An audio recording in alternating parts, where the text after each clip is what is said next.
Welcome to smart English world. સ્માર્ટની અંગ્રેજીની દુનિયામાં આપ સર્વનું હાર્દિક સ્વાગત છે. આપણે અભ્યાસ કરી રહ્યા છીએ એડજેક્ટિવ. આ એનો પાર્ટ 2 છે. પહેલા ભાગમાં આપણે માત્ર એના ઉપયોગ અને એના પ્રકાર વિશે ચર્ચા કરી. હવે આપણે જે ઇમ્પોર્ટન્ટ એડજેક્ટિવ્સ છે એની ચર્ચા કરવાની છે. સમ ઇમ્પોર્ટન્ટ એડજેક્ટિવ. આમાંથી આ એક નહીં બટ જેટલા બી એડજેક્ટિવ્સ હું તમને ભણાવું છું મોટા ભાગની પરીક્ષામાં પ્રશ્નો પૂછાય છે. પહેલો જ પ્રકાર છે સમ અને એની.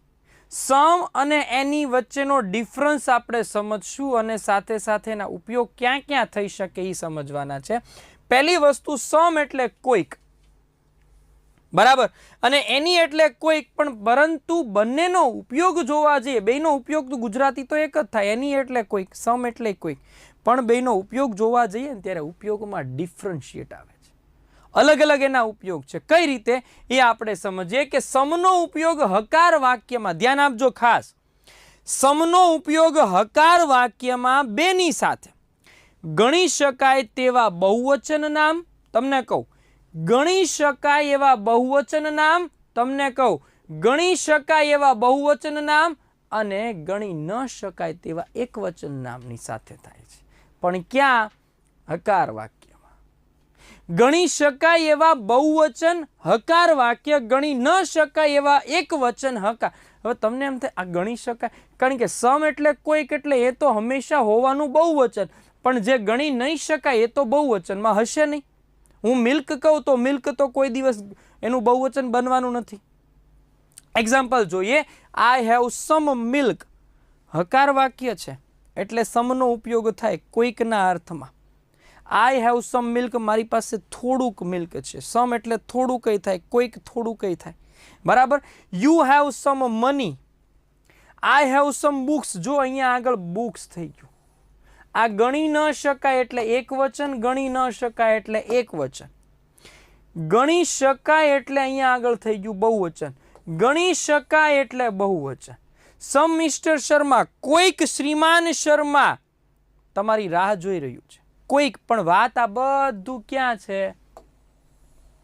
પૈસા આના છે કે સાહેબ હકાર વાક્ય હોય ત્યારે સમનો ઉપયોગ થાય.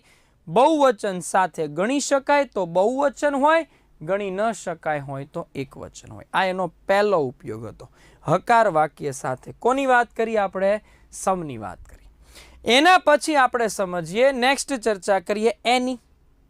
તો એનીનો ઉપયોગ ક્યાં થાય? તો એક પહેલી વસ્તુ, નકાર વાક્યમાં સેમ ઉપયોગ, ગણી શકાય તેવા બહુવચન નામ અને એક વચન, બંને સાથે સાથે ગણી ન શકાય એવા એક વચન.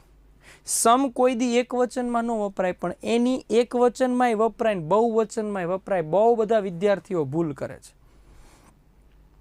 વિદ્યાર્થીઓના મનમાં એવું છે કે એની એટલે શું?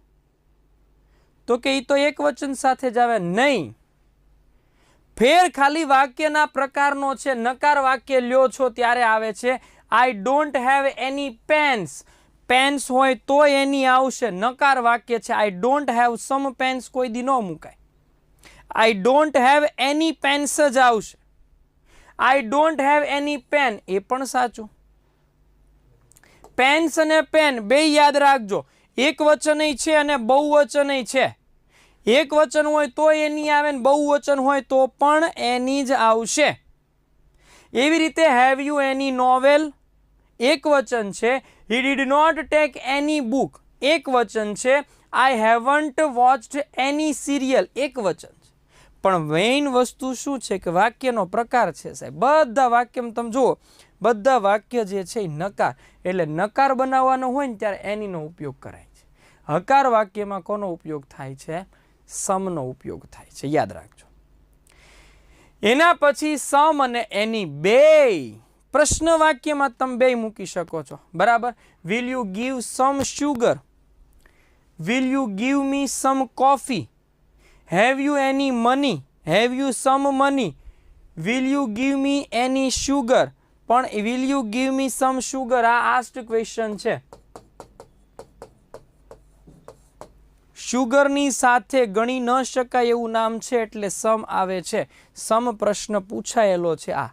આવા પ્રશ્નો પૂછાય છે. Have you any money? બધાય પ્રશ્ન વાક્ય છે ને એમાં તમે એની કે સમ મૂકી શકો છો. Did you give Har any apples?